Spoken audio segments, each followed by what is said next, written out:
Discover 5 powerful stories of justice and redemption that reveal the triumph of truth. Picture being just days away from execution, knowing you're innocent but trapped by a system that has failed you. This was the terrifying reality for John Thompson, whose near-death experience on death row revealed a horrifying web of prosecutorial misconduct and corruption.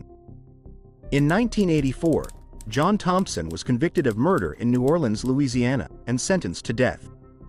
His case was a cornerstone of prosecutorial triumph for the district attorney's office, yet it was built on lies, manipulation, and hidden evidence.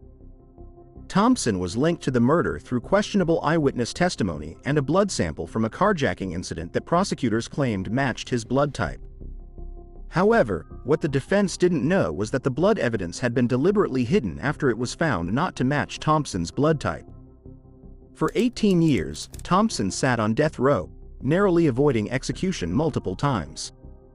His appeals were repeatedly denied until, just weeks before his final execution date, a private investigator uncovered crucial evidence that had been intentionally suppressed by the prosecution. The evidence revealed that a prosecutor in the case had hidden exculpatory evidence and had even coached witnesses to lie on the stand. This stunning discovery led to Thompson's retrial, where he was acquitted of all charges in 2003. Thompson was a free man, but he had lost nearly 2 decades of his life to a system that had utterly failed him. The aftermath of his exoneration sparked a nationwide debate over prosecutorial accountability and the immunity often granted to prosecutors, despite egregious misconduct. John Thompson's exoneration after 18 years on death row highlights the dire consequences of a flawed justice system. His story underscores the critical need for reform, ensuring that those in power are held accountable for their actions to prevent future miscarriages of justice. Imagine your life being stolen from you in the blink of an eye, wrongfully convicted of a heinous crime. This is the devastating reality faced by Raymond Toller, who spent 29 years in prison for a crime he didn't commit, only to find redemption after an unwavering fight for justice. In 1981, Raymond Toller was convicted of raping an 11-year-old girl in a Cleveland park. Despite his innocence and having a solid alibi, Toller was identified by the victim and another witness as the assailant. This testimony, which was the crux of the case, led to his conviction and a life sentence. Eyewitness misidentification, a significant factor in many wrongful convictions, sealed Toller's fate. For nearly 3 decades, Toller maintained his innocence while enduring the harsh realities of prison life. His perseverance paid off when the Ohio Innocence Project took on his case in the mid-2000s. In 2010, new DNA testing was performed on evidence that had been collected from the crime scene but never tested during his trial. The results were undeniable. The DNA did not match Toller's, conclusively proving his innocence. After 29 years behind bars, Toller was exonerated and released from prison in May 2010. His release marked a bittersweet victory while he finally regained his freedom. The decades he lost could never be returned. Toller's case brought attention to the critical flaws in the justice system, particularly the dangers of relying solely on eyewitness testimony without corroborating evidence. Raymond Toller's exoneration after 29 years in prison is a stark reminder of the fallibility of the justice system. His story calls for urgent reforms to prevent wrongful convictions and ensure that innocent people are not condemned to a lifetime of unjust punishment. I didn't take it personal. I looked at it as it was a mistake, of course. Imagine losing your child in a tragic fire, only to be falsely accused and imprisoned for their death. Kristine Bunch faced this nightmare, enduring years of wrongful imprisonment while fighting to prove her innocence against a system that was determined to make her the villain. In 1995, Kristine Bunch's life took a devastating turn when a fire broke out in her Indiana trailer home, claiming the life of her 3-year-old son, Tony. Despite the overwhelming grief of losing her child, Kristine's nightmare worsened when she was charged with arson and murder. The prosecution built its case on flawed forensic evidence, claiming that accelerants were found in multiple rooms of the home, suggesting that the fire was intentionally set. Bunch was swiftly convicted and sentenced to 60 years in prison, a sentence she began serving while grappling with the overwhelming loss of her son. For years, Kristine maintained her innocence, insisting that the fire was accidental. Her hope began to dim as her appeals were consistently denied, but she never gave up her fight for freedom. In 2006, new evidence emerged that challenged the prosecution's case. Advances in fire science revealed that the original investigation was deeply flawed, and that the indicators used to prove arson were, in fact, consistent with an accidental fire. Furthermore, crucial evidence that could have exonerated Kristine had been withheld during the trial.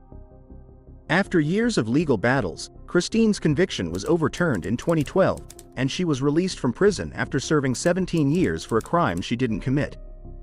Kristine Bunch's exoneration underscores the devastating impact of flawed forensic science and prosecutorial misconduct. Her story is a powerful reminder of the importance of ensuring that justice is served with accuracy, integrity, and a commitment to uncovering the truth. Wrongfully convicted and sentenced to death, Anthony Graves spent 18 years behind bars, fighting to prove his innocence. His story is a chilling example of how a broken justice system can destroy lives, and how one man's resilience led to his ultimate exoneration. In 1992, Anthony Graves was convicted of participating in a horrific mass murder in Somerville, Texas, where 6 members of the Davis family were brutally killed. The case against him hinged on the testimony of Robert Carter, the actual perpetrator, who claimed that Graves was his accomplice. Despite a complete lack of physical evidence linking Graves to the crime, and his consistent assertions of innocence, he was sentenced to death. For years, Graves languished on death row, enduring the psychological torment of being condemned for a crime he didn't commit.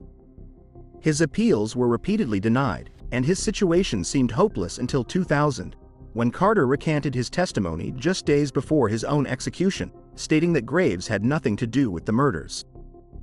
Despite this, the state continued to pursue the case against Graves, refusing to admit their mistake. In 2006, a new investigation by a team of lawyers and journalists uncovered glaring inconsistencies in the case against Graves, including prosecutorial misconduct and the suppression of evidence that could have exonerated him. The case fell apart, and in 2010, after 18 years of wrongful imprisonment, Anthony Graves was exonerated and released from prison. The state of Texas later paid him compensation for the years he lost, but no amount of money could undo the damage caused by his wrongful conviction. Anthony Graves' exoneration is a powerful testament to the resilience of the human spirit and the importance of relentless advocacy for justice. His story serves as a stark reminder of the fallibility of the justice system and the need for constant vigilance to prevent such tragedies. At just 16, David McCallum was wrongfully convicted of murder and spent nearly 3 decades in prison.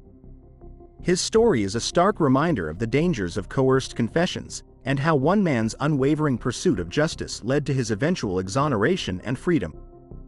In 1985, David McCallum, along with his friend Willie Stuckey, was arrested for the kidnapping and murder of Nathan Blenner in New York.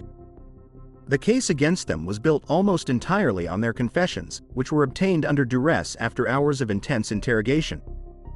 McCallum, just a teenager at the time, later recanted, claiming that his confession was coerced. Despite this, the confession was used to convict both McCallum and Stuckey, resulting in 25 years to life sentences. For years, McCallum maintained his innocence, but his appeals were repeatedly denied.